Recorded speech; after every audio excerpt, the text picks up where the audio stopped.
Okay, we are lesson 9.8, problem solving, and we are on page 459, and we're going to be doing problems 1 through 8. Now our first question is about paper cutouts, and so we want to, we're going to fold a rectangular piece of paper in half, and then we're going to fold it in half again in another direction. And then we're going to cut out a rectangle through all the layers of the paper. The question is, what is the maximum number of rectangles we can have when we unfold our paper, and what is the minimum? So let's write that down. Then we take our paper, a rectangular piece of paper, and we're going to fold it in half. And then we're going to fold it in half again. So it looks like that. And then we're going to put our thumb on the fold, and we're going to cut out through all the layers. We're going to cut out a rectangular shape, cutting through all of those layers. And again, your thumb is on the corner with all the folds. And when you open up your paper, your cutout, you're going to notice that if we take a look, the maximum number of rectangles that we have on our paper, we have, if we look on the folds, we have 1, 2, 3, 4. It's all the small ones because there's 4 small ones. And the minimum number of triangles it makes is, well, at least it makes 1 if we count just the whole paper by itself. So 1. So the maximum number of triangles it can have is 1, 2, 3, 4, and the minimum is 1. Now we're going to take our example and we're going to tape that onto our paper as evidence. Number 2. We want to make a paper octagon. So we're going to describe how to fold a rectangular piece of paper and make a single cut along a line to form an octagon when the paper is unfolded. So we want to make an octagon using a piece of paper. And you can stop and pause if you'd like to experiment a little bit. We're going to take a piece of paper, and you're going to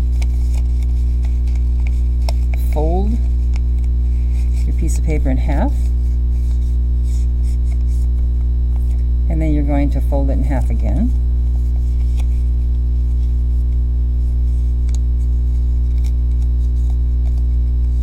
And from there, you're going to make one cut and show us how one cut and make an octagon. Now if you'd like to stop and pause and experiment with that a little bit, that would be great. Otherwise, we'll resume from there, and all you're going to do is you're going to cut. Again, you have your thumb on the corner with all the folds, and you're going to cut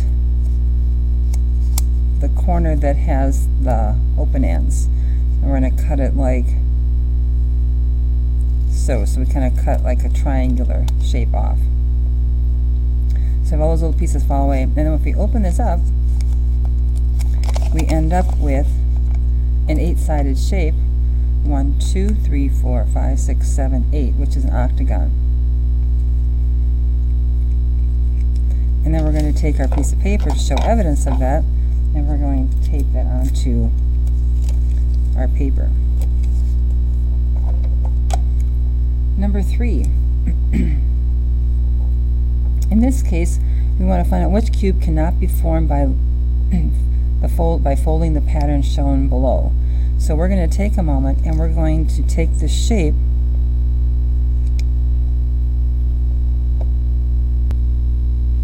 we're going to continue on, and we're going to do number 3 by taking a look at that shape and taking a separate sheet of paper, and we're going to copy down that drawing. So our drawing has, I'm going to make it too wide, and we're going to draw the squares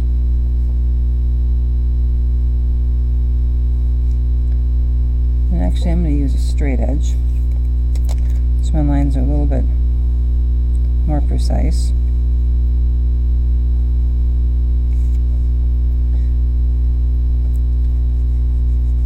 Make those like a square. And then we're going to continue to make that shape.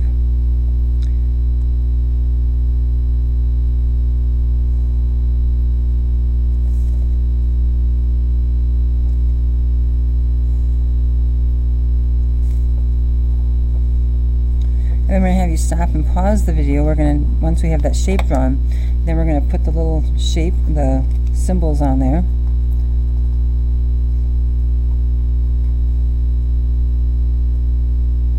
Opposite half moon, color it in, a square, color it in, and a circle, color it in. And then we're going to stop and pause this so you can cut this out and see how it works. Okay, we're back, and here's the shape cut out, and now we're going to fold on those lines, and we're going to see which pattern cannot be formed by folding the pattern. So we're going to fold those. We don't have to tape them, but we're going to fold them to make a cube, and we're going to see what pattern we cannot make. So in front of us we should have, if you see the dark circle,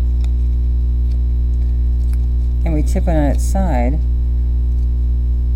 this would be letter A is one I'm going to go. The dark circle, and there's a circle on top, and if we take a look, there is the half moon. So that's letter A, and that one works.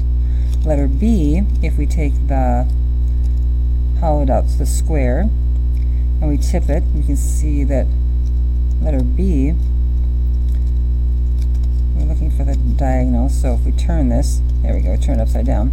There we have the empty square. On top we have the solid square, and to the right we have the triangle. So that one shape can work. If you look at letter C, we have the hollowed out circle with the half moon on the top, hollowed out circle with the half moon on the top, and on the right hand side should be a filled in square. Now that one does not work. And let's just to make sure, let's check letter D. If we go to the square, hollowed out square, with the empty circle on top, and then it has a dark circle. So we can see that letter C is the correct answer, because we have the hollowed out circle with the half moon on top. There's not a filled in square. So our answer is letter C, and we're going to tape this onto our sheet as evidence of how that works. So each of these have evidence of why our answer is correct. And then number 4, we're going to cube patterns. We want to know which pattern will form the closed shape when it's folded. So we're going to pick which one of those and one of those shapes and cut it out, and then be able to test it. So we'll pause right there. Again, we're going to pause and then go ahead and cut out the cube pattern that you think is going to work. So which one did you select? I'm going to select letter I, and I'm going to see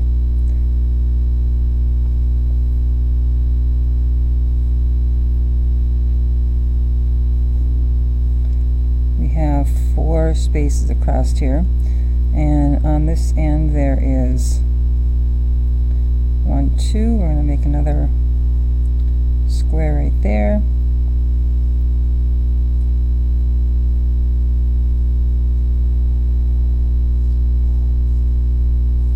And there we have our squares. And we're going to stop the video and pause and give you a chance to cut that out so we can show that it works. And we're back. We have this all cut out. Now we're going to fold them to see if it does form a closed cube when we fold on those lines.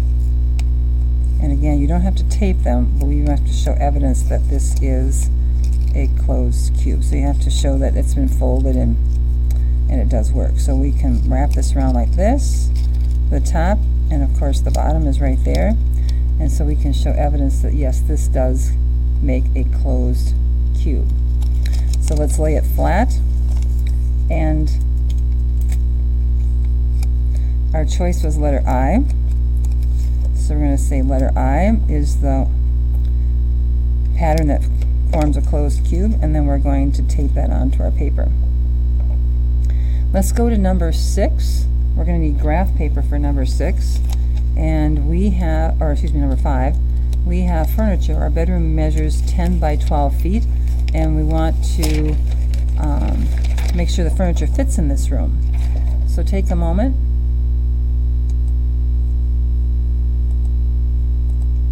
and let's take and use graph paper to see if how the furniture can fit in this room. We want to find out, we have a bedroom that measures 10 by 12 feet, and we want to, we have a bed that's 6 by 3 feet. And the question is, can you fit a desk that is 4.5 feet long and 3 feet wide on the same wall as your bed with this long side against the wall? Why or not? So let's show evidence of that. Number 5, so our room is 1, 2, 3, 4, 5, 6, 7, 8, 9, 10, 11, 12 feet. We're going to, each square is going to be equal to 1 foot. And then 1, 2, 3, 4, 5, 6, 7, 8, 9, 10.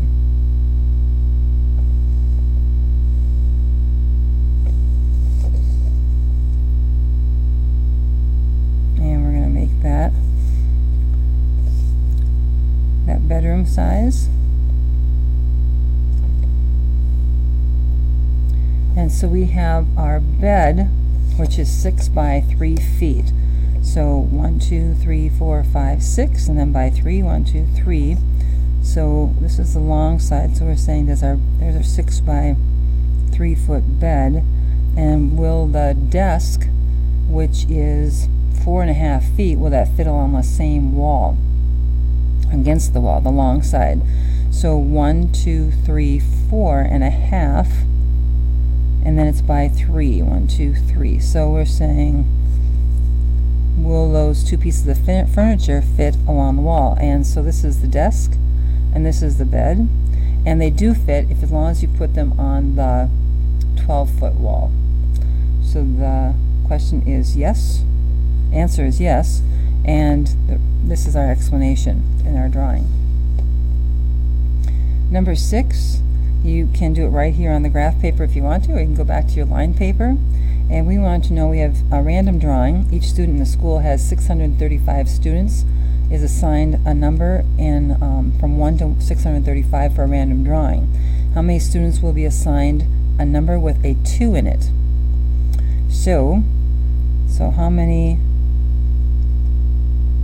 students have a ticket with the number 2 is our question. Write that down. Well, let's take and let's not write. We're not going to write all these numbers down, but let's take a look and see if we can find a pattern.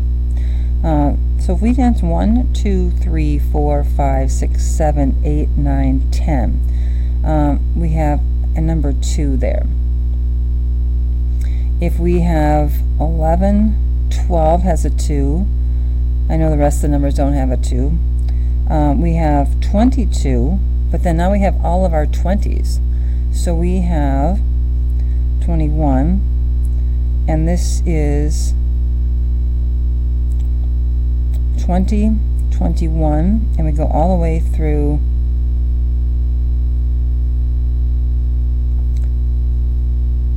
29, and then this is 30. So 23, 24, 25, 26, 27, 28, and 29. So far, we have,